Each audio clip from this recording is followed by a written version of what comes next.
देखो इंग्लिश में मैं वो बताऊंगा जिससे मैं खुद 135 में से 127 नंबर लेके आया और प्री में भी मैंने हाईएस्ट 47.5 स्कोर किया है रियल एग्जाम में। तो वो स्ट्रेटेजी बताऊंगा जिससे आप खुद हिंदी मीडियम का होने के बाद भी आप अच्छे से कर सकते हो। मैं जो बताऊंगा उसको आप फॉलो करते हो तो प्री में 45 प्लस और मेंस में 120 प्लस आराम से आ जाएंगे। इसमें ये मैं 9 चीजें आपको बताने वाला हूँ जिनको आप अच्छे से प्लान करोगे ना तो आराम से नंबर आ जाएंगे। और इस वीडियो में इंपॉर्टेंट अपन 3 पिलर पे बात करने वाले हैं, ग्रामर, वोकेबलरी और रीडिंग कॉम्प्रिहेंशन। आपको क्या करना है, किसी भी एक टीचर से प्रॉपर कोर्स करना है। और यदि आप कोर्स नहीं करते हो, आपकी इंग्लिश ठीक ठाक है, तो आप डायरेक्ट नीतू सिंह के साथ भी जा सकते हो। बाद में ये चीज तो सबको करनी ही है कि जैसे जैसे एक एक टॉपिक होता जाए ना तो वैसे वैसे उसकी प्रैक्टिस करनी है और बाद में उसका टाइम टाइम पे रिवीजन करना है। अब बात आती है सेल्फ ऑडिट की। तो सेल्फ ऑडिट में आपको ये देखना है टेस्ट देते टाइम आपकी कौन सी चीज गलत हो रही है, ग्रामर गलत हो रही है या फिर वोकेब गलत हो रही है या फिर कॉम्प्रिहेंशन। देखो हिंदी मीडियम वालों के साथ तो सबसे ज्यादा प्रॉब्लम इसी की रहती है, रीडिंग कॉम्प्रिहेंशन की। बाकी इंग्लिश मीडियम वालों के साथ वोकेब में भी रह सकती है। तो वो चीज आप अपने अकॉर्डिंग देखना कि आपकी कौन सी प्रॉब्लम है और फिर उसी प्रॉब्लम पे काम करना है, ये नहीं कि कैसे भी लगे हुए हैं। देखो ग्रामर का सीधा सा रूल ये है कि आपको प्रॉपर तरीके से किसी भी एक टीचर से पढ़ना है, बाद में अपनी नोटबुक को रिवाइज करना है और उसके बाद में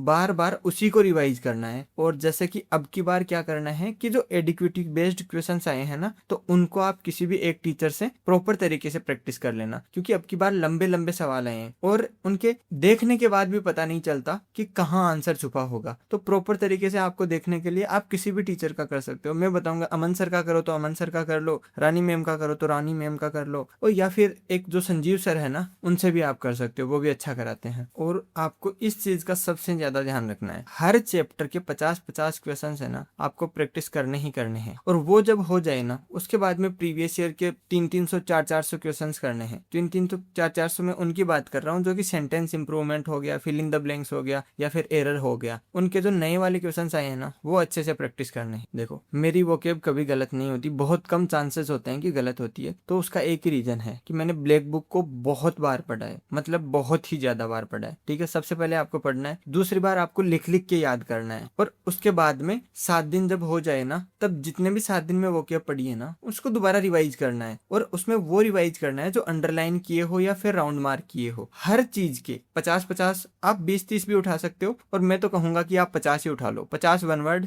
50 ईडीएम और 50 सिनोनिम एंटोनिम, 50 स्पेलिंग और 50 ही ये आपके फ्रेजल वर्ब उठा लो, क्योंकि फ्रेजल वर्ब 7 करोगे ना तो हो जाएगी, बाद में एकदम से नहीं होगी, वो भी इंपॉर्टेंट है। अब जो होमोनिम्स आ रहे हैं ना तो उनको भी अच्छे से करना। पिछली बार तो ऐसे ही एब्सर्ड हर कुछ ही पूछ रखा था, पर अब की बार हो सकता है कि होमोनिम अच्छे से पूछे, तो होमोनिम को भी अच्छे से कर लेना। सबसे मेजर जो चीज है ना वो रीडिंग कॉम्प्रिहेंशन है। रीडिंग से सारे फायदे होते हैं, ग्रामर भी आपकी इंप्रूव होती है, वोकेबलरी भी आपको याद रहती है और स्पीड भी आपकी इंप्रूव होती है।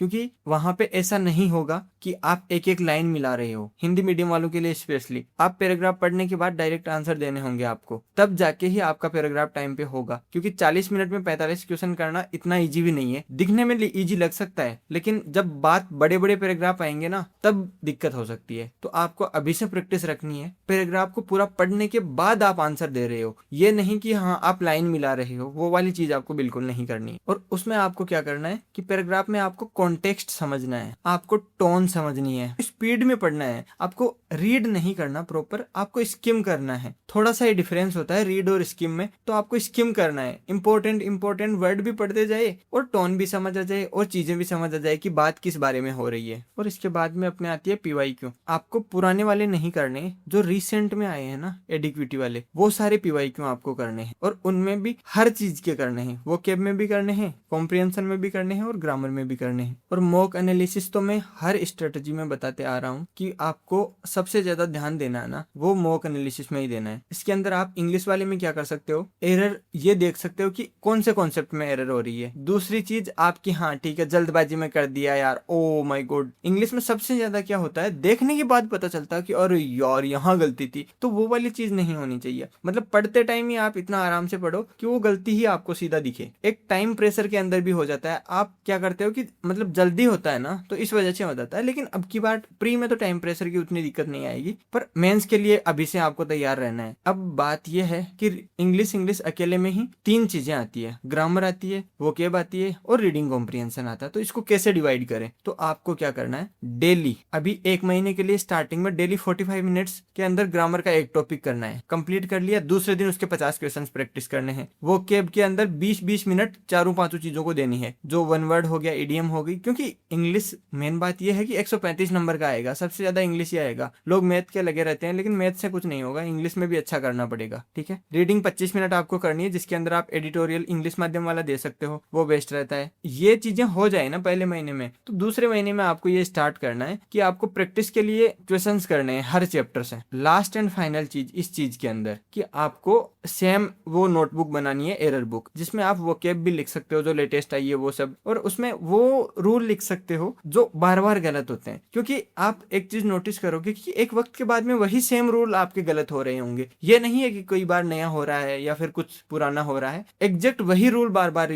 गलत होता है, तो वो इसमें लिख लेना। तो अब फाइनली बात यह है कि स्टार्टिंग के 30 दिन में क्या करना है, आपको स्पीड में ग्रामर हो या वोकेब हो, देखो रीडिंग कॉम्प्रिहेंशन तो पहले दिन से ही चालू रखना है प्रॉपर, उसको तो टाइम देना ही देना है। लेकिन ग्रामर और वोकेब में क्या करना है, आपको टारगेट लेना है। वो टारगेट आप अपने अकॉर्डिंग बनाओ कि 1 महीने में आपको ग्रामर कंप्लीट करनी है और वोकेबलरी कंप्लीट करनी है। सेकंड में आपको ग्रामर के 50-50 क्वेश्चंस बढ़िया से करने हैं, और वोकेब के जितने भी आपने किए हैं उनमें अंडरलाइन वाले दोबारा पढ़ने हैं बहुत अच्छे से। अगले 30 दिनों के अंदर लास्ट में क्या करना है, आपको भयंकर तरीके से प्रैक्टिस करनी है, 4-4 5-5 सेक्शन टेस्ट डेली के लगाने हैं। उससे क्या होगा कि आपके दिमाग में वो विजुअल छपने लग जाएंगे और अच्छे से कर पाओगे आप। और इंग्लिश वाला गोल्डन रूल बताऊं, वोकेब में मैं हमेशा क्या करता था, जो ज्यादा हार्ड वोकेब है ना, उस वोकेब को 7-8 सिनोनिम में अच्छे से लिख लेता था जो बार बार आते हैं। और मेरा जो भी कोई इंसान फेवरेट होता था ना, जिसका ऐसे मान लो बार बार फोन आता है या फिर मतलब टाइम टाइम पे बात होती रहती है, उसका नाम जो है मैं उस वोकेब से सेव कर लेता था। तो उससे क्या होता है कि आपको वो रट जाती है, आपके दिमाग में वो बैठ जाती है। ऐसे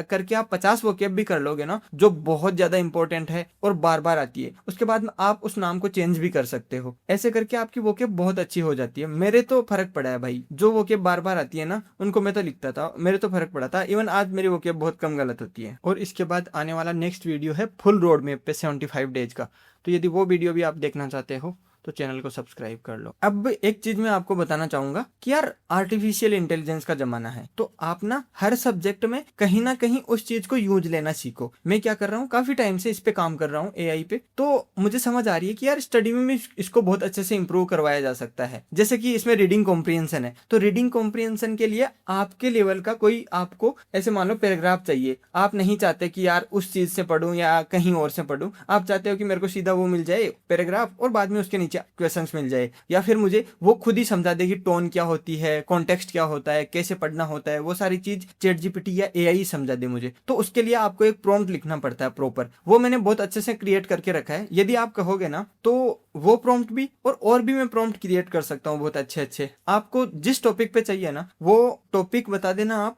और ये बता देना कि हमें इस टॉपिक से क्या चाहिए, फिर मैं आपको प्रॉम्प्ट क्रिएट करके एक आगे वाली क्लास में सिखा भी दूंगा किसी में। और रीडिंग कॉम्प्रिहेंशन के लिए स्पेशल प्रॉम्प्ट आपको यदि चाहिए तो आप कमेंट के अंदर प्रॉम्प्ट टाइप कर देना और सब्सक्राइब कर लेना इस चैनल को, उसके बाद में मैं आपको वो प्रॉम्प्ट प्रोवाइड करवा दूंगा। एआई से रिलेटेड और वीडियो यदि आप इस चैनल पे चाहते हो तो कमेंट में मुझे बता देना, मैं बहुत अच्छे से उसको इम्प्लीमेंट करके दिखा दूंगा आपको कि आप कैसे कैसे यूज में ले सकते हो। और इसके अलावा कोई भी आपको डाउट हो, कोई भी मेंटल हेल्थ रिलेटेड इशू हो, तो आप कमेंट में लिख सकते हो। और जिसको कोई पर्सनल ज्यादा प्रॉब्लम हो मेंटल हेल्थ से रिलेटेड, तो वो मेरी मेल आईडी है उसके ऊपर मैसेज कर सकता है। Thank you.